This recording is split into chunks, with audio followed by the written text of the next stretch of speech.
السلام عليكم ورحمة الله وبركاته. ازيكم عاملين ايه؟ النهاردة يوم جديد وتوقعات جديدة، وحلقة النهاردة معانا 4 ماتشات.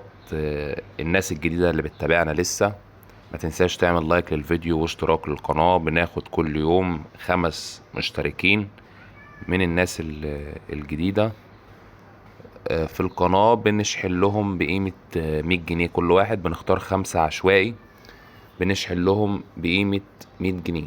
بس شرط اساسي ان انت تعمل اشتراك في القناة، لايك للفيديو، وتعمل لنا كومنت في الفيديو عشان ما اطولش عليكم. خلينا الاول ندخل على طول. النهارده زي ما قلت معانا 4 ماتشات. ال4 ماتشات في الدوري الانجليزي. اول ماتش ولفرهامبتون وبرونمونس. هنقول الماتش ده هيجي فيه اكتر من هدف، يعني هيدخل فيه اكتر من هدف. الماتش التاني هو تاني ماتش معانا هو ماتش ليفربول وايفرتون.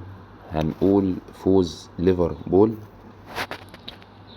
الماتش التالت كريستال بالاس ونيوكاسل. اللي عايز يعمل فوز نيوكاسل ماشي، بس كريستال بالاس فريق رخم لسه كسبان ليفربول. فاحنا عشان برضو نكون في المضمون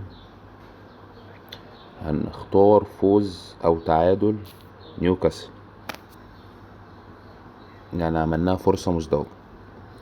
الماتش الرابع والاخير هو مانشستر يونايتد وشيفيلد يونايتد. هنقول فوز مانشستر يونايتد.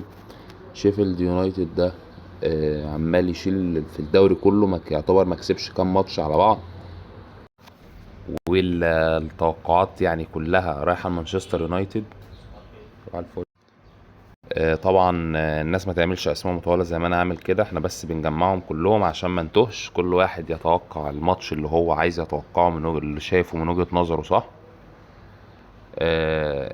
لكن لو انت توقعت ال4 ماتشات في اسماء مطوله زي ما احنا عاملين كده، فالريت مضروب في 3.5. يعني لو حطيت 100 الريت مضروب يبقى 358. كده انا خلصت في نهاية الفيديو.